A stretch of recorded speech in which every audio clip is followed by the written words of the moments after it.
السلام عليكم ورحمة الله وبركاته. الحمد لله وحده والصلاة والسلام على من لا نبي بعده. أما بعد فأعوذ بالله من الشيطان الرجيم. بسم الله الرحمن الرحيم. واذكر في الكتاب إبراهيم وقال تعالى ووصينا له إسحاق ويعقوب. وقال أيضا لقد كان لكم في رسول الله أسوة حسنة. صدق الله مولانا العظيم. அல்லாஹ்வின் நல்லடியார்களே, அல்லாஹ்வை அஞ்சி பயந்து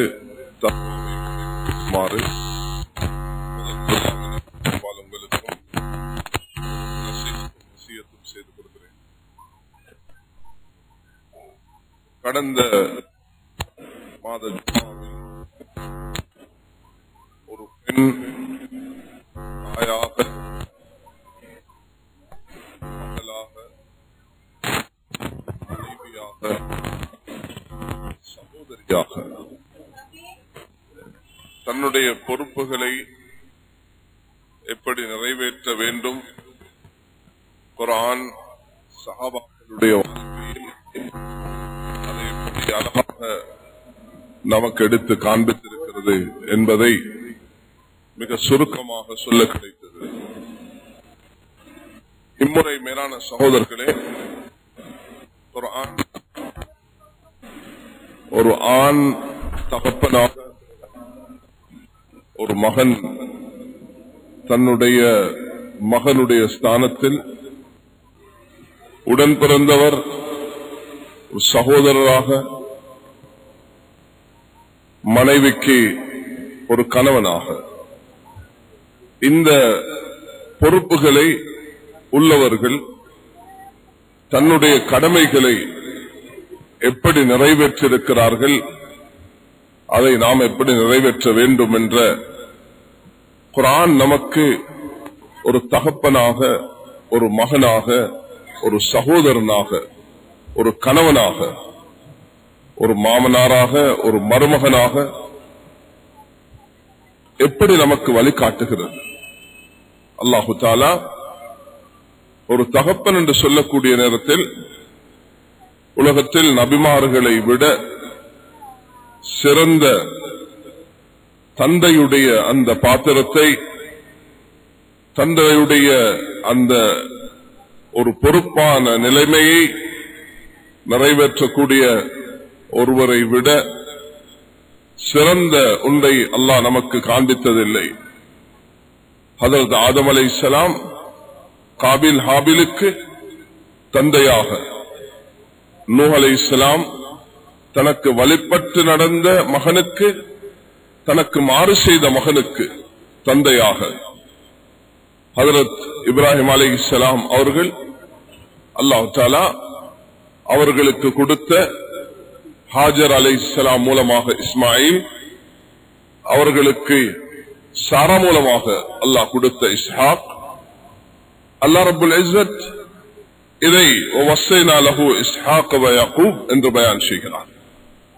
கண்ணியமான சகோதரர்களே, பெரியார்களே, உலகில் ஒரு தகப்பனுடைய அந்த கடமையை, பொறுப்பை நிறைவேற்றுவதில் நபிமார்கள் வகுத்த அந்த முன்மாதிரி, அது மிகவும் சிறப்பான முன்மாதிரியாக இருக்கிறது. அல்லாஹ் குர்ஆனில் இந்த தலைப்பை ஒரு நபி தந்தையாக, ஒரு நபி மகனாக, ஒரு நபி சகோதரராக, ஒரு நபி கணவனாக என்ன அந்த பொறுப்புகளை எப்படி நிறைவேற்றிருக்கிறார்கள் என்பதை குர்ஆன் நமக்கு சிறப்பாக எடுத்து காண்பிக்கிறது. எல்லா நபிமார்களையும், ஆதம் அலைஹிஸ்ஸலாத்துக்கும் குழந்தைகள் இருந்தது, இப்ராஹிம் அலைஹிஸ்ஸலாத்துக்கு 2 மனைமார்கள் மூலமாக குழந்தை இருந்தது, நூஹ் அலைஹிஸ்ஸலாத்துக்கும் 2 மனை மூலமாக குழந்தை இருந்தது. அல்லாஹ் சுப்ஹானஹு வ தஆலா ஷுஐப் அலைஹிஸ்ஸலாத்துக்கும் குழந்தை நசீபாக்கினான்.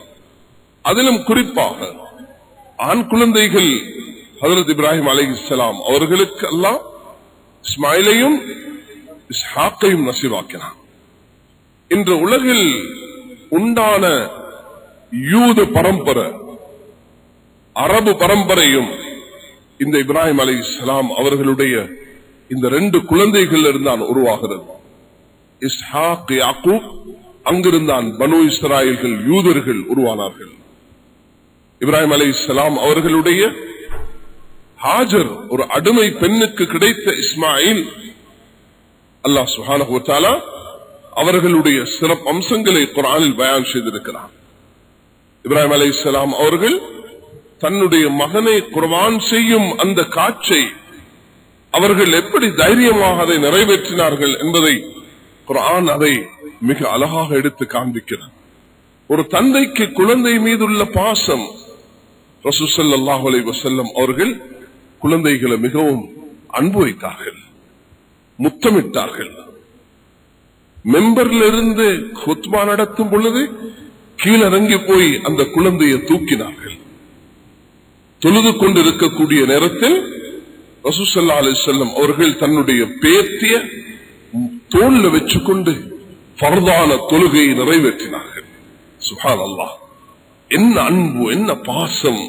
மேலான சகோதரர்களே, ரசூல் ஸல்லல்லாஹு அலைஹி வஸல்லம் அவர்களுடைய ஒரு குழந்தையை, தன்னுடைய ஹசன் ஹுசைனை அல்லது தான் வளர்த்த புள்ள உசாமாவுடைய மகன் ஜெயித் பின் ஹாரிஸா, குர்ஆன்ல அல்லாஹ் ஃபலம்மா கதா ஸைதும் மின்ஹா வத்ரன் ஸவஜ்னாகஹா என்று இந்த ஒரு சஹாபியுடைய பேரை மாத்திரம்தான் அபூபக்கர், உமர், உஸ்மான், அலி, தல்ஹா, சஅத், சயீத் ரலியல்லாஹு அன்ஹும் இவர்களுடைய பேரை குறிப்பிடவில்லை. ஸைதுடைய பேரை அல்லாஹ் குறிப்பிட்டிருக்கிறான். அங்கு எதுக்காக நான் பல சந்தர்ப்பத்தில் இதை விவரித்திருக்கிறோம். ஸைதை நபி அவர்கள் வளர்த்தார்கள். அந்த காலத்து பழக்கம் வளர்ப்பு குழந்தைக்கு பிறந்த குழந்தையுடைய ரைட்ஸ கொடுக்கிறது, அடாப்டிங். அந்த தகப்பனுடைய பேரை மாற்றி பிள்ளைக்கு வாப்பா அல்லாதவருடைய ஒரு பேர் வைக்கிறத ஷரியத் கடுமையாக தடுத்திருக்கிறது.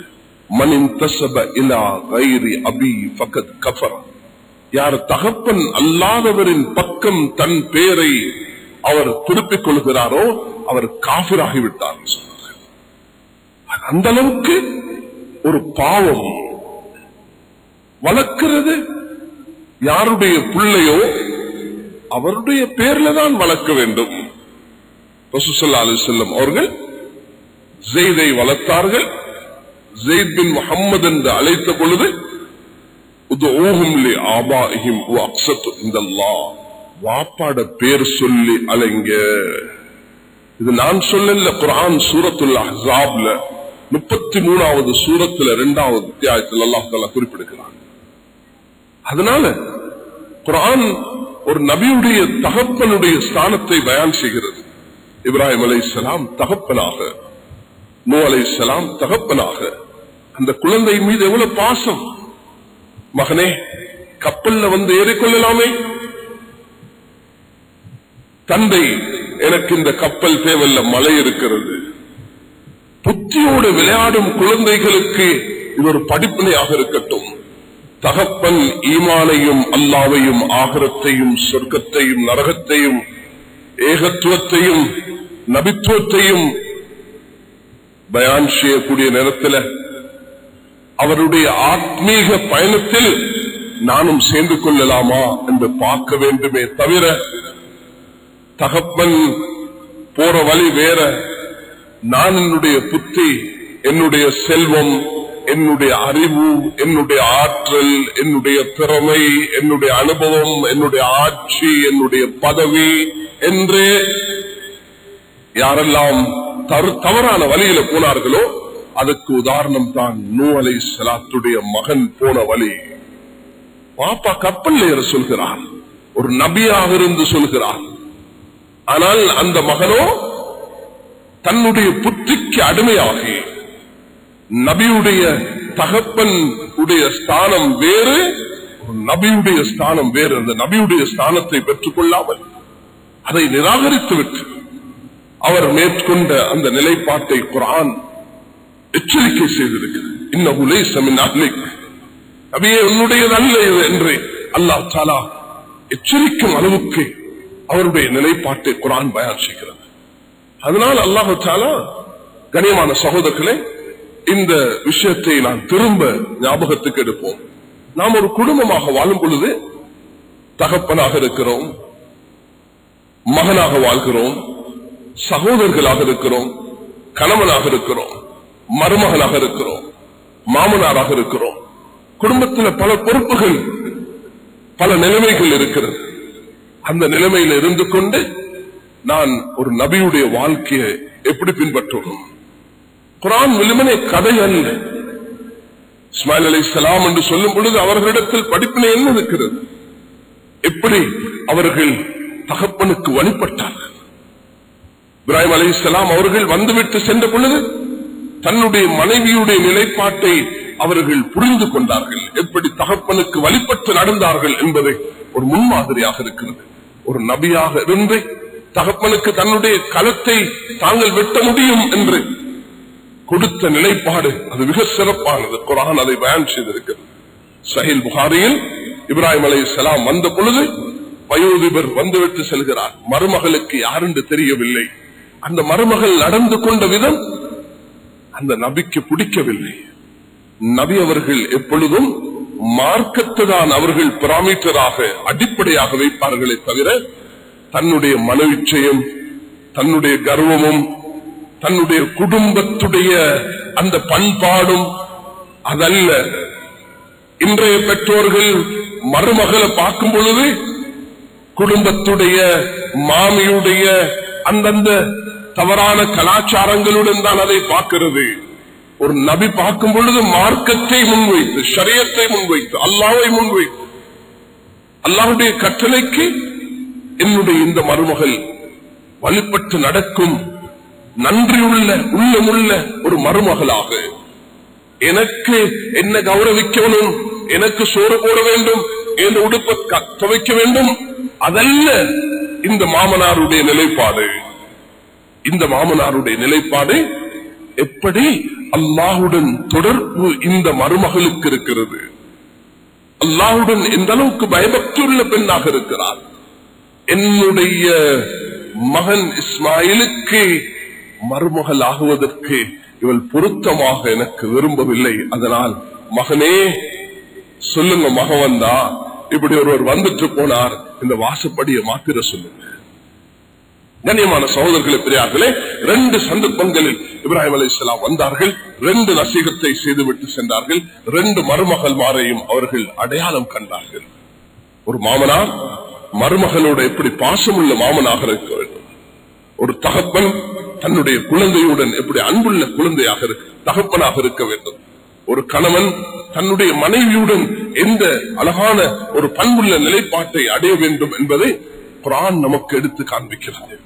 குர்ஆன்ல அல்லாஹ் தஆலா அய்யூப் அலைஹிஸ்ஸலாத்தை ஒரு கணவன் நோயுற்ற கணவனாகவும் அவருடைய மனைவி ஊழியம் செய்யும் மனைவியாகவும் அல்லாஹ் கணவன் மனைவியுடைய அந்த பாத்திரத்தை அல்லாஹ் பயான் செய்திருக்கிறார்.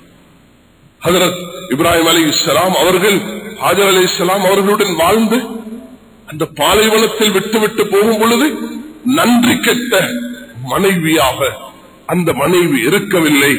நன்றியுள்ள, தியாகம் உள்ள, பத்தினித்தனம் உள்ள, கட்டை பேணி பாதுகாக்கும் தைரியம் உள்ள ஒரு பெண்ணாக வாழ்ந்து காட்டிருக்கிறார்கள். இதுதான் சஃபா மர்வா. இன்ன ஸஃபா வல் மர்வத மின் ஷாயிரில்லாஹ் தഖிதூன் மகாம் இப்ராஹீம் முஸல்லா. அல்லாஹ் சுப்ஹானஹு வ தஆலா நமக்கு நபிமார்களுடைய வாழ்க்கையின் வரலாறுகளை ஒரு தகப்பனாக அந்த இப்ராஹிம் அலைஹிஸ்ஸலாத்தை பார்க்கும் பொழுது எவ்வளவு பாசமுள்ள நபியாக இருந்திருக்கிறார்கள். அல்லாஹ்வுடைய கட்டளையை மதித்து நடந்திருக்கிறார்கள். இன்றைய பெற்றோர்கள் தன்னுடைய குழந்தையுடன் அவர்கள் முன்வைக்கும் பொழுது அந்த அபூபக்கர் ரலியல்லாஹு அவர்களுக்கு இருந்த அன்பு இருக்க வேண்டும். அபூபக்கர் ரலியல்லாஹு தன்னுடைய தகப்பனோடு வைத்திருந்த பாசம், தன்னுடைய குழந்தைகளோடு அவர்கள் நடந்து கொண்ட விதம், அது நமக்கு முன்மாதிரியாக வேண்டும். என்ன நிலைப்பாடு? அபு குஹாஃபா. அபூபக்கர் ரலியல்லாஹு அன்ஹு முதல் முஸ்லிம். அபு குஹாஃபா 21 வருஷத்துக்கு பிறகு முஸ்லிம். அபூபக்கர் ரலியல்லாஹு அன்ஹு அவர்கள் நபி அவர்கள் கலிமாவை சொல்லுமாறு சொன்ன பொழுது இஸ்லாத்தை ஏற்றுக்கொண்டார்கள். ஆனால் அபு குஹாஃபா அபூபக்கர் ரலியல்லாஹு அன்ஹுடைய தந்தை தாடி நரைத்து விட்டது. அவர்கள் வருகிறார்கள் 21 வருஷத்துக்கு பிறகு. அந்த தந்தைக்காக மன்றாடினார்கள். முடி நிறைத்த அபு குஹாஃபாவை அழைத்துக் கொண்டு நபியிடத்தில் அழைத்து சென்ற பொழுது நபியுடைய அந்த பண்பு, நபியுடைய அந்த பணிவு, நபியுடைய அந்த அஹ்லாக், நபியவர்கள் காட்டின குணம், அபூபக்கர் என்னுடைய நண்பன் தோழன், எனக்காக இவ்வளவு செய்த நீங்க உங்களோட வாப்பாவை வச்சுட்டு நீங்க என்ன அழைச்சிருந்தா உங்களோட வாப்பா இடத்துல நான் நடந்து வந்திருப்பேனே. இந்த முதிர்ந்த மனிதன் நிலத்துல கூட்டிட்டு வந்தீங்க. அபூபக்கர் ரலியல்லாஹு சொல்கிறாரு, இல்ல யா ரசூலல்லாஹ், என்னுடைய தந்தை உங்களிடத்துல வர கடமைப்பட்டிருக்கிறார். ரசூல் ஸல்லல்லாஹு அலைஹி வஸல்லம் அவர்கள் அபூபக்கர் ரலியல்லாஹு அவர்களுடைய மகனாக அவர்கள் தன்னுடைய தந்தையை அன்பாக பாசமாக, அவர் ஒரு காபிர், காபிரான தகப்பன் முஸ்லிமான சித்திகான சஹாபியான சொர்க்கத்துக்கு பிரவேசிக்கக்கூடிய முதலாவது நபியுடைய நேசமாக இருக்கக்கூடிய அபூபக்கர் ரலியல்லாஹு அவர்கள். இன்று எங்களுடைய நாட்டில் சில பெற்றோர்கள் காபிர்களாக, சில நேரத்தில் ஹஜ்ரத் எனக்கு துஆ செய்யுங்க, என் வாப்பா இன்னும் காபிராக இருக்கிறார். அதற்கு ஒரு ஆறுதலாக இந்த அபூபக்கர் ரலியல்லாஹு அவர்களை 21 வருஷம் டாலரேட் பண்ணார், சகித்துக் கொண்டார்கள், துஆ செய்தார்கள், மன்றாடினார்கள், அன்பாக நடந்தார்கள், அஹ்லாக் பண்புடன் அந்த பாத்திரத்தை அல்லாஹ் ஹிதாயத்தை நசீபாக்கினார். அடுத்த நிலைப்பாடு மகன் சொல்கிறார், அப்துல் ரஹ்மான், வாப்பா அபூபக்கர் என்னுடைய தந்தை அவர்களே, பத்ருடைய யுத்தத்தில் நான் வாளை தூக்கின உங்களுக்கு எதிராக, நீங்க என்ன வாப்பா என்ற ஒரே காரணத்துக்காக நான் ஒரு விரோதியாக, நான் அதுவரைக்கும் இஸ்லாத்தை ஏற்றுக்கொண்டிருக்கவில்லை. வாப்பா அபூபக்கர் சித்திக் ரலியல்லாஹு நபியுடைய தோழர் முதல் முஸ்லிம், மகனோ இதுவரைக்கும் பத்ருடைய யுத்தம் வரைக்கும் இஸ்லாத்தை ஏற்றுக்கொள்ளாமல் இருக்கிறார். அபூபக்கர் ரலியல்லாஹு அவர்கள் இடத்தில் மகன் சொல்கிறார், அன்பு தந்தையே, என்ற வாளுக்கு கீழே நீங்க வந்தீங்க, ஆனா வாளை தூக்கிட்ட வாப்பா என்ற காரணத்தினால, என் அன்பு தந்தை என்ற காரணத்தினால. அபூபக்கர் ரலியல்லாஹு சொன்ன வார்த்தை, சுப்ஹானல்லாஹ், அன்பு மகனே, அன்று நீ என்ற வாளுக்கு கீழே வந்திருந்தா நான் மகன் என்று பார்த்திருக்க மாட்டேன், அல்லாஹ் உடைய கட்டல் என்று நான் பார்த்திருப்பேன். நீ என்ற விரோதி என்ற மகன் அல்ல. கண்ணியமானவர்களே, இதுதான் இஸ்லாம் புகட்டும் பாடம். விரோதியாக இஸ்லாத்துக்கு, அல்லாஹ்வுக்கு, ரசூலுக்கு எதிராக, அது மகனாக இருக்கலாம், மனைவியாக இருக்கலாம், அது குடும்பமாக இருக்கலாம், சொத்தாக இருக்கலாம், அது செல்வமாக இருக்கலாம், ஆட்சியாக இருக்கலாம், அது உலகத்துடைய எதுவாக இருக்கலாம், அல்லாஹ் ரசூலுக்கு எதிராக வரும் பொழுது, قل إن كان آباؤكم وأبناؤكم وإخوانكم وأزواجكم وعشيرتكم وأموال اقترفتموها وتجارة تخشون كسادها ومساكن ترضونها أحب إليكم من الله ورسوله وجهاد في سبيله فتربصوا حتى يأتي الله بأمره والله لا يهدي القوم الفاسقين. உங்களுடைய தகப்பன், உங்களுடைய குழந்தை, உங்களுடைய சகோதரர், உங்களுடைய மனைவி அல்லது கணவன், உங்களுடைய குழந்தை, இந்த 5 உயிருள்ள ஜீவன்கள், உங்களுடைய சொத்து, உங்களுடைய வீடு, உங்களுடைய வியாபாரம், இவைகள் 8, உயிரற்ற 3, உயிருள்ள 5, உயிரற்ற 3, இது 8க்கும் அல்லாஹ் ரசூலுக்கும் தீனுக்கும் இடையில கிளாஷ், மோதல் ஏற்பட்டா பிரையாரிட்டி, முதலுரிமை யாருக்கு? மனைவிக்கா அல்லாஹ்வுக்கா? மகனுக்கா அல்லாவுக்கா? தகப்பனுக்கா அல்லாவுக்கா? ரசூலுக்கா? அல்லா ரசூலுடன் தகப்பன் மோதுகிறார் என்று சொல்லும் பொழுது அங்கே அபூ ஹுரைரா ரலியல்லாஹு அவர்கள், அங்கே அபூபக்கர் சித்திக் ரலியல்லாஹு அவர்களுடைய வழிகாட்டல் நமக்கு முன்மாதிரியாக இருக்கிறது. அதனால் அன்பார்ந்த சகோதரர்களே, பெரியார்களே, நபிமார்களை படிங்க, குழந்தைகளுக்கு படிச்சு கொடுங்க. கஸ்ஸுல் அம்பியா இப்னு கதீர் ரஹ்மத்துல்லாஹி அவர்களால் தொகுக்கப்பட்டிருக்கும் அழகான நபிமார்களுடைய வரலாறு, அது ஆங்கிலத்திலும் மொழிபெயர்க்கப்பட்டிருக்கிறது. வாசிங்க. குர்ஆனுடைய தர்ஜமாவ அதனுடைய அழகான விளக்கத்துடன், உலமாக்களுடைய வழிகாட்டலுடன்.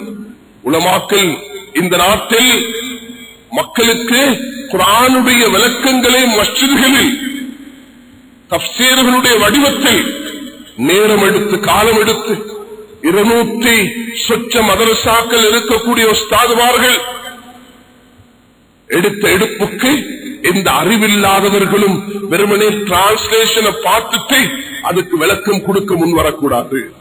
அதனுடைய அறிவுடன், அதனுடைய ஆற்றலுடன், அதனுடைய திறமையுடன் அதுக்கு வாரத்தில் ஒரு நேரம் கொடுத்து மக்களுக்கு அல்லாஹ்வுடைய குர்ஆனை விளங்க வைக்க வேண்டும். இது உலமாக்களுடைய ஒரு பாரிய பொறுப்பாக இருக்கிறது. உலமாக்களே, இந்த நாட்டுடைய இந்த 20 லட்சம் முஸ்லிம்களை வழிகாட்டுவதை இந்த 7-8 ஆயிரம் உலமாக்களுடைய ஒரு பாரிய பொறுப்பாக இருக்கிறது. குர்ஆனை அவனுடைய தலைப்பில் எப்படி சஹாபாக்கள் புரிந்தார்கள், தாபிஈன்கள் எப்படி புரிந்தார்கள், முஃபஸ்ஸிரீன்கள் எப்படி புரிந்தார்கள், அந்த அடிப்படையில் விளங்க வைக்க வேண்டும். ஒரு தகப்பனாக குர்ஆன் என்ன பாத்திரத்தை, எப்படி ஒரு தகப்பன் இருக்க வேண்டும், ஒரு மகன் எப்படி நடந்து கொள்ள வேண்டும் தந்தையுடன் என்பதை குர்ஆன் அழகாக சொல்லியிருக்கிறது. ரசூல் ஸல்லல்லாஹு அலைஹி வஸல்லம் அவர்கள் இதை தன்னுடைய வாழ்க்கையில் எடுத்து காண்பித்தார். ஒரு சகோதரன் இன்னொரு சகோதரனுக்கு செய்ய வேண்டிய துஆவில் ஆக பெரிய துஆ ஒன்றுதான். உலகத்தில் யாரும் அப்படி துஆ நிச்சயமாக அடையவும் முடியாத துஆ தான் மூசா அலைஹிஸ்ஸலாம் தன்னுடைய சகோதரன் ஹாரூன் அலைஹிஸ்ஸலாத்துக்கு செய்த துஆ. மூசா அலைஹிஸ்ஸலாம் தன்னுடைய சகோதரன் ஹாரூன் அலைஹிஸ்ஸலாத்துக்கு துஆ செய்யும் பொழுது, யா அல்லாஹ், இவரையும் ஒரு நபியாக தாண்டி கேட்டார்கள். அல்லாஹ் அவர்களை நபியாக கொடுத்தார். கனிவான சகோதரர்களே, பெரியார்களே, என்ன அன்பு! என்னுடைய சகோதரனையும் எனக்கு ஒரு நபியாக அல்லாஹ் என்று அல்லாஹ் கிட்ட கேட்டு அந்த துஆவை அல்லாஹ் நிறைவேற்றி கொடுத்தான். அல்லாஹ் சுப்ஹானஹு வ தஆலா நபிமார்களுடைய பாத்திரத்தை படிங்கள். ஒரு கணவனாக, ஒரு சகோதரராக, எப்படி ஹாரூன் அலைஹிஸ்ஸலாம் அவர்கள் மூசா அலைஹிஸ்ஸலாம் இல்லாத காலத்தில் அந்த பொறுப்பை அந்த எப்படி செம்மலாக நிறைவேற்றினார்கள், கடமையை நிறைவேற்றினார்கள்.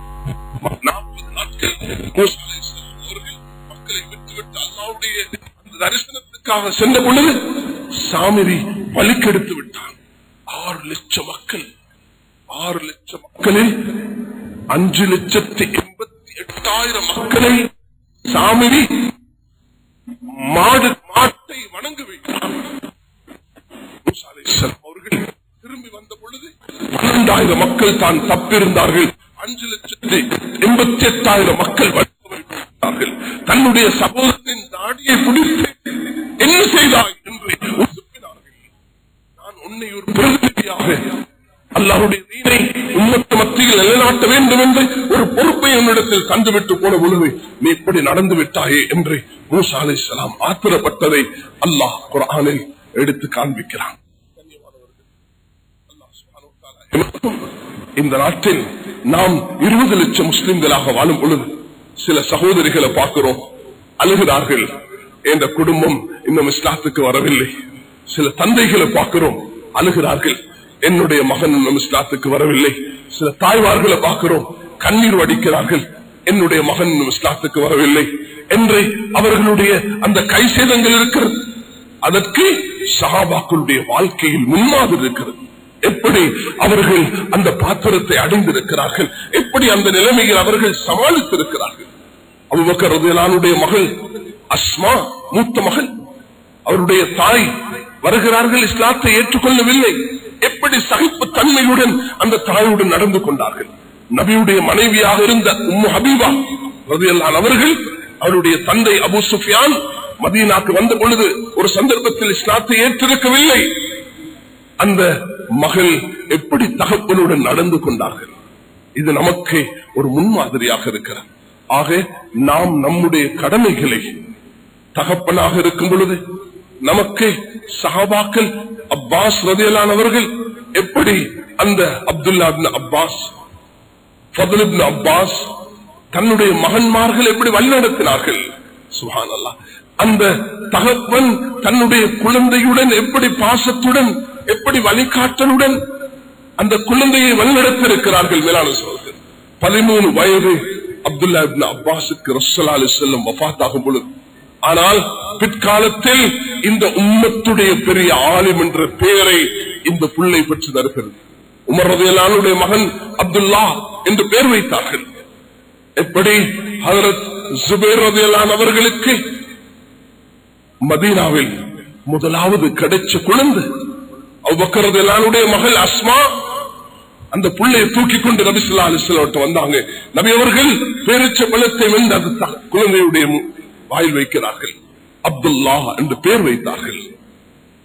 அஸ்மாவுக்கு ரலியல்லாஹு அன்ஹா அபூபக்கருடைய பேரன், ஜுபைர் ரலியல்லாஹு அன்ஹுடைய மகன், ரசூல் ஸல்லல்லாஹு அலைஹி வஸல்லம் மாமி சஃபியாவுடைய மகன் ஹஜ்ரத் ஜுபைர் ரலியல்லாஹு அன்ஹு அவர்களுக்கு அல்லாஹ் கொடுத்த அந்த குழந்தை, தகப்பனும் அந்த மகனும் செய்த வரலாறை படிச்சீங்கன்னா இஸ்லாம் சுப்ஹானல்லாஹ். சஹீஹ் புகாரி எடுத்து படிங்க, ஜிஹாதுடைய பாடத்தில் ஜுபைர் ரலியல்லாஹு அன்ஹு அவர்கள் போர்க்களத்தில் இருக்கிறார்கள். மகன் அப்துல்லா, மகனே ஹம்மி தைனி, இந்த கவலை இந்த கடன், வாப்பா மகனுக்கு சொல்ற வசியத், இந்த மகனே எனக்குள்ள கவலை இந்த கடன், இந்த கடன் 22 லட்சம் உன்னை கஷ்டத்தில் விட்டுட்டு போகல மகனே, சொத்தாக 12 லட்சம் விட்டுட்டு போகிறேன். நான் இன்றைக்கு ஷஹீதாகிறேன், நான் இன்றைக்கு அல்லாஹ்வுடைய பாதையில வீர மரணத்தை அடைய போகிறேன். ஆனா இந்த வசியத், நான் மௌத்தா போயிட்டா இந்த சொத்தை முதலாவது கடனுக்கு கொடுக்கணும், அதுல மிஞ்சா சொத்தை பிரிச்சு கொடுக்கணும். அந்த சொத்தை பிரிச்சு கொடுக்கக்குள்ள என்ற வசியத்தொண்டு இருக்குது. சொத்தை பிரிச்சு கொடுக்கக்குள்ள அந்த தகப்பனுக்கு குழந்தைகள் மனைவி இருக்கும் பொழுது பேரன்மாருக்கு இன்ஹெரிட்டன்ஸ் அனந்தர சொத்துல பங்கு கிடைக்காது. அதுக்காக வசியத்து செய்யறேன். இன்னைக்கு பொதுவான ஒரு தவறான கல்ச்சர் ஒன்று இருக்கிறது. தனவந்தர்கள் ஒவ்வொருவரும் இது நல்ல விளங்கிக் கொள்ளணும், அதுக்குரிய நேரம் அல்ல. நீங்க பிள்ளைக்கு வசியத்து செய்ய தேவையில்லை, அது குர்ஆன் சொல்லி இருக்குது. பிள்ளைக்கு என்ன கொடுக்கணும் அல்லாஹ் குர்ஆன்ல சொல்லி இருக்கிறான். பிள்ளைக்கு கொடுக்கிறதுண்டா வாழ்நாள்ல கொடுங்க. வாப்பமார்ட்ட இருக்கிற ஆகப்பெரிய பலகீனம் வாழ்நாள்ல கொடுக்கிறதே இல்லை, அப்படி கட்டி வைக்கிறது பிள்ளைய கொடுக்காம. பிள்ளைக்கு கொடுக்கிறது கிஃப்ட். நீங்க வசியத்தை எழுதி வச்சீங்கன்னா நீங்க ஜஸ்ட் ஃபுல் நீதமாக நடந்து கொள்ளாவிட்டால் அல்லாஹ் கிட்ட பெரிய குற்றவாளியாக மாறுவீங்க. மௌத்தாகிட்டீங்க, உங்களோட சொத்தை எப்படி பிரிக்கணும்? மனைவிக்கு 8ல் ஒரு பங்கு, ஆண் பிள்ளைக்கு 2, பெண் பிள்ளைக்கு உண்டு. குர்ஆன் தொழுகையை விட தெளிவாக சொத்து பிரிவினையை சொல்லி இருக்குது. அதனால பிள்ளைக்கு கொடுக்கிறதாக இருந்தா கிஃப்ட் வாழ்நாள்ல கொடுத்துருங்க. உங்களுக்குள்ள ஒரு போஷனை வச்சுக்கோங்க. நீங்க மௌத்தா போனா அதுல 3ல் 1 வசியத்து செய்யுங்க உங்களோட பேரனுக்கு. உங்களோட பிள்ளைக்கு வசியத்து செய்ய தேவையில்லை, அது அல்லாஹ் கொடுத்தது. உங்களோட பேரனுக்கு கொடுக்கணுமா, உங்களோட பேத்திக்கு கொடுக்கணுமா, அது வசியத்து செய்யுங்க. அப்பதான் அதுவும் 1/3 எல்லாத்தையும் கொடுக்க இயலாது. மதரசாக்கு கொடுங்க, மஸ்ஜிதுக்கு கொடுங்க, 3ல் 1 என்ற சொத்தை நான் மௌத்தா போனா என் பிள்ளைகளுக்கு போகும். இப்ப கொடுக்கணுமா கிஃப்ட் பண்ணிருங்க. உங்களுக்குள்ள போஷனை வச்சுக்கோங்க. உங்களுக்குள்ள போஷனை வச்சுக்கொண்டு அதுலயும் உங்களுக்கு ரைட்ஸ் இருக்குது. நீங்க மௌத்தா போனா இதுல 3/1 இந்த மதரசாக்கு, இந்த மஸ்ஜிதுக்கு, இந்த நிறுவனத்துக்கு, இந்த யத்தீம்களுக்கு கொடுங்க. 3/1 கொடுக்கணும். அது மிக சிறந்தது. வசியத்தை தலவாணியில இல்லாம உங்களோட தல்வாணிக்கு கீழே உங்களோட இந்த வில் எழுதப்படாம நீங்க தூங்காதீங்க என்று நபி அவங்க சொல்லி இருக்கிறாங்க. கட்டாயமாக ஒவ்வொருவரும் எழுதி வைக்கணும், கைட் பண்ணணும். இதனுடைய சட்டத்தை நல்லா படிக்கணும். உலமாக்களிடத்துல கால் மடிச்சிருந்து இது நான் இதை பேசுறதுக்குள்ள நேசம் இல்லை, நான் டைவர்ட் பண்ணி போகிறேன். மேலான சகோதரர்களே, நான் சொல்ல விரும்புறது என்ன, குர்ஆன் இந்த அடிப்படையை பயன் செஞ்சிருக்கிறது. ஜுபைர் ரலியல்லாஹு தகப்பனாக மகனுக்கு சொல்றாங்க, இந்த கடனை மகனை நிறைவேற்றணும். அந்த மகனுக்கு சொல்றாங்க, கடனை சும்மா நான் வச்சுட்டு போகல, 12 லட்சம் 22 லட்சம் 22 லட்சம் கடன், 12 லட்சம் சொத்து. சுப்ஹானல்லாஹ். அதோட அந்த சொத்து மீயக்கூடிய நேரத்தில் 3/1 என்ற பேரர்களுக்கு எனக்கு அல்லாஹ் செல்வங்களை தந்திருக்கிறான். நீங்க ஒரு மகன், எனக்கு பல குழந்தைகள் பேரன்கள் இருக்கிறாங்க. 4 மனைமார்கள் சொத்து செல்வம் எல்லாம் விட்டு மௌத்தாவறாங்க. ஆனா கடன் 22 லட்சம், சொத்து 12 லட்சம். 4 வருஷம் அப்துல்லா பின் சுபைர் மகன் மக்கால் அனௌன்ஸ் பண்ணினாங்க, என்ற வாப்பா யாருக்கிட்டையும் ஏதும் எடுத்திருந்தா பிளீஸ் எனக்கிட்ட வந்து பெற்றுக்கோங்க. அல்லாஹ் அவங்களோட சொத்தை 5 கோடியாக மாற்றினான். அல்லாஹு அக்பர். 12 லட்சம் சொத்தை 5 கோடியாக மாற்றினான். ரியாது சாலிஹின் 2ஆம் பாகத்தில் மொழிபெயர்ப்ப பார்க்கலாம். சஹீஹ் புகாரில ஜிஹாதுடைய பாடத்துல இதனுடைய பாபு வரக்கத்தில் காஸி ஹய்யன் வ மய்யித்தன் ஃபி ஹயாத்து ரசூல் பாது வஃபாத் ரசூல். 4 மனைமார்களுக்கும் கிடைச்சிச்சு 48 லட்சம். ஒவ்வொருவருக்கும் 12 லட்சம். 1/8 குழந்தைகளுக்கு பேரன்களுக்கு கொடுக்கப்பட்டுச்சு. 1/3 1,80 லட்சம். அந்த 3 கோடி சொச்சம் ஹதீஸ்ல வித்தியாசம் இருக்குது. 5 கோடி 20 லட்சமா, 5 கோடி 2 லட்சமா, 5 கோடி 10 லட்சமா. ஆனா 5 கோடி என்றதுல 50 மில்லியன் என்றதுல நோ செகண்ட் ஒப்பீனியன். அந்த 2.2 million increase up to 50 million. இதுதான் கொடுக்க வேண்டும் என்ற அந்த விசுவாசம் வரும் பொழுது, எடுத்த கடனை பூங்க வேண்டும் என்பதல்ல, கொடுக்க வேண்டும் என்று வரும் பொழுது அல்லாஹ் அந்த பரக்கத் செய்வான். அல்லாஹ் பரக்கத் செய்திருக்கிறான். அதுதான் எங்களுடைய வரலாறு. அதே நேரம் அந்த மகன் அந்த சிறப்பான வாப்பாவுடைய வசியத்தை நிறைவேற்றினார். அந்த நிறைவேற்றின மகன் அப்துல்லா. அந்த வளர்த்த தாய் அஸ்மா ரலியல்லாஹு அன்ஹா. அஸ்மா ரலியல்லாஹு அன்ஹாக்கு 100 வயது. 100 வயது அடைஞ்சாங்க. பல்லு கூட உழல்ல, கண் பார்வை நல்லா இருக்குது. மக்கால அநியாயக்காரர்கள் வந்து அந்த மகன் அப்துல்லாவை கத்தல் பண்ணி காபத்துல்லால அவர்கள் தவாப் செஞ்சு கொண்டிருக்கக்குள்ள தஹஜ்ஜுடைய நேரத்தில் அவர்கள் மீது தாக்குதல் நடத்தி அவர்களுடைய ஜனாசாவையும் கொடுக்காம காலுக்கு மேல் அப்படி தொங்க வச்சு அந்த தாய் அஸ்மா ரலியல்லாஹு அவர்களை வந்து பார் உண்ட மகனை என்று பார்க்க வச்ச பொழுது அந்த தாய் எப்படி இருந்திருப்பாங்க அதை சிந்திச்சு பாருங்க. இப்படிப்பட்ட குழந்தைகளை தஹஜ்ஜுடைய நேரத்தில் தாய் கிட்ட வந்து அந்த புள்ள சொல்லிட்டு போறாங்க, அம்மா இன்றைக்கு எனக்கு என்ன நடக்குமோ தெரியாது, மகனே நீ வீர மரணம் அடைய வேண்டும், நீ கோழையனாக மௌத்தாக கூடாது, நீ ஷஹாதத்தை பெற வேண்டும், நீ என்ன கோழையனாக வந்து பார்க்க கூடாது. அல்லாஹ் அந்த மகனுக்கு அந்த பாக்கியத்தை கொடுத்தான். கண்ணியமானவர்களே, நாங்களும் ஒரு மகனாக இருந்தோம், தகப்பனாக இருக்கிறோம், சகோதரர்களாக வாழ்கிறோம், கணவனாக இருக்கிறோம். அல்லாஹ் நமக்கு தந்திருக்கக்கூடிய அந்த பொறுப்புகள் என்னென்றதை ஒவ்வொருவரும் பொறுப்புக்கு எடுக்க வேண்டும். ஒரு விஷயத்தை சொல்லி நான் முடிக்கிறேன். பல வருஷமாக பல குத்பாக்களில் ஒரு விஷயத்தை வலியுறுத்தி வருகிறோம்.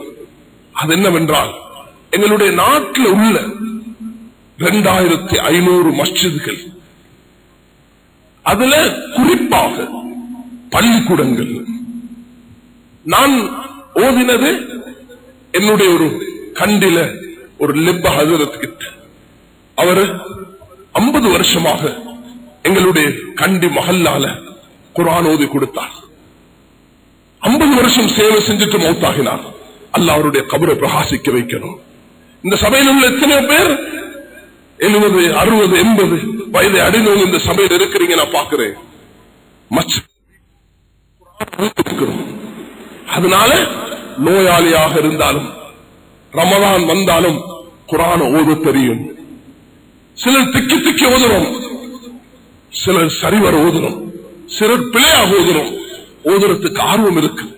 எங்களோட உம்மமா அடிச்சு எங்களை பள்ளிக்கூடத்துக்கு மஸ்ஜிதுகள் இருக்குது, பள்ளிக்கூடம் நடக்குது. ஆனா ஒரு சரியாக முறையாக குழந்தைகளுக்கு பள்ளிக்கூடம் நடக்குதில்லை. இது வரக்கூடிய ரமதானுக்கு பிறகு ஜமியத்துல் உலமா என்டையர் கண்ட்ரிக்கும் ஒரே சிலபஸ் இன்ட்ரோடியூஸ் பண்றதுக்கு, லான்ச் பண்றதுக்கு இன்ஷா அல்லாஹ் ஆயத்தமாகிக் கொண்டிருக்கிறோம். என்ன செல்வத்தை அல்லாஹ் கொடுத்திருக்கிறானோ இந்த பணிக்கு செலவழிக்கிறது ஆக கட்டாய கடமை. ஒவ்வொரு ஊரும் ஒரு சிஸ்டத்துக்கு வர வேண்டும். சென்ற வாரம் நான் பம்பேல ஜும்மா ஃபைன் மஸ்ஜித் என்ற இடத்துல ஜும்மா குத்துபா நடத்தினேன். அங்கு ஒரு சென்டர் ஒன்று போய் சந்திச்சோம். ஒரு வியாபாரி, அவர் ஒரு மக்தப் என்றது பள்ளிக்கூடம் நடத்துகிறார். 21,000 centres, 21,000 centres, 1.8 million students under one system. நாங்க இந்த நாட்டில் 5 லட்சம் பிள்ளைகள் தான் இருப்போம். எங்க 2,500 மஸ்ஜிதுகள் இருக்கிறது. நீங்க எல்லாரும் இந்த குத்பாவை கேட்கக்கூடிய ஒவ்வொரு தாயும் தன்னுடைய குழந்தையை எதிர்காலத்தில் பள்ளிக்கூடத்தில் குர்ஆனை சரியாக ஓதக்கூடிய, அரபு பாஷையை பேசக்கூடிய, 1000 வருஷங்களுக்கு முன்பு, 800 வருஷத்துக்கு முன்பு நாங்கள் இந்த மண்ணில் அரபு பாஷை பேச இருக்கிறோம். எங்களோட பாஷை எடுபட்டு போயிடுச்சு. திரும்பி வர வேண்டும்.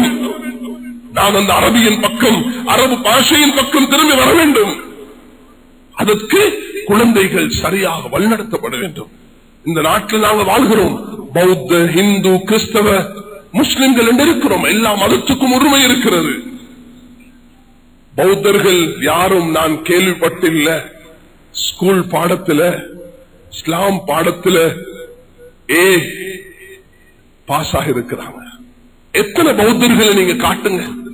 ஆனா உங்களுக்கு நூற்றுக்கணக்கான, ஆயிரக்கணக்கான முஸ்லிம்களை காட்டிலும் பௌத்த பாடத்தில் அவர்கள் குவாலிபிகேஷன் எடுத்திருக்கிறாங்க. என்ன காரணம்? இஸ்லாம் படிக்கிறதுக்குள்ள என்வாயர்மெண்ட் இல்ல. கம்பேரிட்டிவ் ஸ்டடீஸ் வாழன்னு சொல்லல, தாராளமாக படிக்க வேண்டும். ஆனா முதலாவது இஸ்லாம் என்னன்னு தெரிய வேண்டும். அது இல்லாம அதுக்கு பேசிக் எங்கட மூதாதையர்கள் எமக்கு தந்த அடிப்படை எந்த மஸ்ஜிதுக்கு போனாலும் இருக்குது. ஆனா ஒரு சிஸ்டம் இல்ல, செட்டப் ஒன்று இல்ல. உஸ்தாது மாறக்குல புள்ள கன்ஃபியூஸ். எதை நடத்துறது? அவருடைய பாடத்தை தான் புள்ள படிக்கிறது. ஒரு சிஸ்டம் இருந்தா ஸ்கூலுக்கு எந்த ஸ்கூலை மாற்றினாலும் கிரேட் 5 இந்த பாடம் தான் என்றது இருக்கிறது. இதே போல 5 வயசுல இருந்து 10 வயது வரைக்கும் என்ற ஒரு நண்பர் டாக்டர் இருக்கிறார் பாகிஸ்தான்ல, டாக்டர் அம்ஜத் அலி சௌத்ரி முகமது அலி, பிரைம் மினிஸ்டருடைய மகன். அவருடைய ரிசர்ச் படி 4 வயதிலிருந்து 14 வயது வரைக்கும் 7 லாங்குவேஜஸ் ஒரு பிள்ளைக்கு பாடமாக்க முடியும். அல்லாஹ் எங்களுடைய குழந்தைகளுக்கு அரபு பாஷையை கொடுக்க வேண்டும்.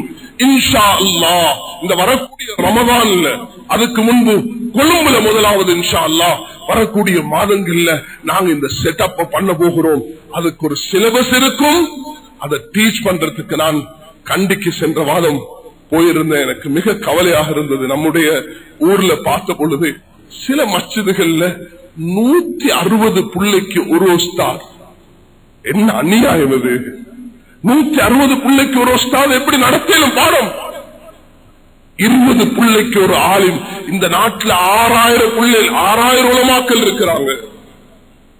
நானும் ஆசைப்படுவேன் இந்த பிள்ளைகளோடு இருந்து மஸ்ஜிதில் ஓதி கொடுக்கிறது. அதுதான் எனக்கு பெரிய நன்மையான காரியமாக இருக்கும். ஒவ்வொரு ஆலிமும் இந்த நாட்டில் இதன் பக்கம் கவனம் செலுத்த வேண்டும். நீங்க எல்லோரும் துஆ செய்யுங்க, ஒத்துழைப்பு வழங்குங்க. இந்த சிந்தனைய, இந்த முயற்சி ஒத்துழைப்பு கொடுங்க, இதுக்காக துஆ செய்யுங்க. இன்று நான் இதை உங்களுக்கு சொல்வதை இன்ஷா அல்லாஹ் வெகு விரைவில் இந்த வார மாதத்தில் நாங்கள் ஒரு கூட்டம் கொழும்பில் நடத்தி கொழும்பில் உள்ள 135 மஸ்ஜிதுகளையும் முதலாவது இதை இம்ப்ளிமெண்ட் பண்ணுவோம் இன்ஷா அல்லாஹ். இந்த நாட்டில் உள்ள 2500 மஸ்ஜிதுகளையும் எங்களோட குழந்தைகள் 10 வயதாக கொல அது இங்கிலீஷ பேசுறதுக்கு இந்த குழந்தை அரபு பேசணும் இன்ஷா அல்லாஹ். எங்களோட குழந்தைகளுக்கு அல்லாஹ் அந்த ஆற்றலை கொடுத்திருக்கிறார். அது செல்வந்தருடைய குழந்தையாக இருக்கலாம், ஏழையுடைய குழந்தையாக இருக்கலாம், அது பிரச்சனை அல்ல. 20 பேருக்கு ஒரு உஸ்தாத் இருப்பார், 20 பேருக்கு 20 குழந்தைக்கு ஒரு ஆளும் இருப்பார். நானும் அதில் ஒன்றாக இருப்பேன். அது எனக்கு சந்தோஷமாக இருக்கும். கண்ணியமானவர்களே, அப்படிப்பட்ட ஒரு சமூகத்தை உருவாக்குவோம். நாங்கள் எல்லோரும் பெற்றோர்கள் உங்களுடைய பிரையாரிட்டி இதுக்கு கொடுங்க. 18 லட்சம் மிஸ்கீன்கள் கூட இந்தியால 17 லாங்குவேஜஸ்ல அந்த சிலபஸ் அவர்கள் இன்ட்ரோடியூஸ் பண்ணிருக்கிறாங்க. மிக பிரமாண்டமாக இருக்கிறது. அல்லாஹ் அதை கொண்டு குழந்தை சமுதாயம் ஒன்று உருவாகிறது. அதுல அரபிக் லாங்குவேஜ் இருக்கும், அதுல குர்ஆன் ஓதல் இருக்கும், அதுல துஆக்கள் இருக்கும், அதுல ஹதீஸ் இருக்கும், அதுல குர்ஆன் ஆயத்துகளுடைய விளக்கம் இருக்கும், அதுல நல்ல பழக்க வழக்கங்கள் இருக்கும். 5-6 தலைப்புல 5 புக்ஸ் தான் இதை நாங்க வெளியிடணும் இன்ஷா அல்லாஹு தஆலா. இதுக்காக நான் வேண்டிக் கொள்றது பணம் யாரிடத்திலையும் கேட்கறதுக்கு இல்ல. அல்லாஹ் தருவான், அல்லாஹ் உடைய வேலை அல்லாஹ் செய்வான். உங்களிடத்துல கேட்கிறதை இந்த சிஸ்டத்துக்கு நீங்க துஆ செய்யுங்க. இதுக்காக முன்வாங்க, இம்ப்ளிமெண்ட் பண்ணுங்க. உங்களுடைய மஸ்ஜிதுகள்ல நாடெல்லாம் ஜொலிக்கட்டும். நாம் திரும்புவோம் நம்முடைய அரபு பாஷையின் பக்கம் இன்ஷா அல்லாஹ், குர்ஆன் பக்கம் திரும்புவோம், நம்முடைய ஹதீஸின் பக்கம் திரும்புவோம். ஒரு சிறந்த சமுதாயமாக நாம் மாறுவோம். வல்ல அல்லாஹ் எம் அனைவர்களையும் கபூல் செய்வானாக. யா அல்லாஹ் எங்களுடைய கவலைகளை போக்குவாயாக. எங்களுக்கு ஒரு சிறந்த தகப்பனாக, தாயா, மகனாக, ஒரு பெற்றோராக இருந்து பணிபுரிய நீ கிருபை செய்வாயாக. எங்களுடைய நாட்டை சிறப்பாக்குவாயாக. முஸ்லிம் சமூகத்தை ஒன்றுபட்டு வாழ செய்வாயாக. இந்த நாட்டில் நம்முடைய கலாச்சாரங்களை பாதுகாக்கக்கூடிய அடிப்படைகளை நீ செய்து தருவாயாக. எல்லா வகையிலும் எங்களை பாதுகாப்பாயாக. எங்களோட வியாபாரங்கள்ல பறக்க செய்வாயாக, எங்களோட தொழில்கள்ல பறக்க செய்வாயாக. எங்களோட குடும்பங்களை ஒன்றுபட்டு வாழ கிருபை செய்வாயாக. எங்களோட குழந்தைகளை, சந்ததிகளை சாலிகானதாக ஆக்கி தருவாயாக. யாரெல்லாம் இந்த நாட்டில் முஸ்லிம்களுக்கு எதிராக எந்த சூழ்ச்சியும், எந்த ஆபத்தும் வராமல் பாதுகாப்பாக. முஸ்லிம் வாலிபர்கள், முஸ்லிம் கல்வியில் இருக்கக்கூடியவர்களுடைய கலாச்சாரங்களை பறிப்போக்கூடிய நிலைமைகள் உண்டாமாக நீ பாதுகாப்பாயாக. எல்லா வகையிலும் ஒன்றுபற்றி வாழக்கூடிய மக்களாக ஆக்குவாயாக. பௌத்த, இந்து, கிறிஸ்தவ மக்களுக்கும் நீ நேரான வழியை காட்டுவாயாக, உதவி செய்வாயாக. அவர்களுடைய விஷயங்களை, எல்லா விஷயங்களையும் நலவை நாடுவாயாக. வாஹிருதாவா அல்ஹம்துலில்லாஹி ரப்பில் ஆலமீன்.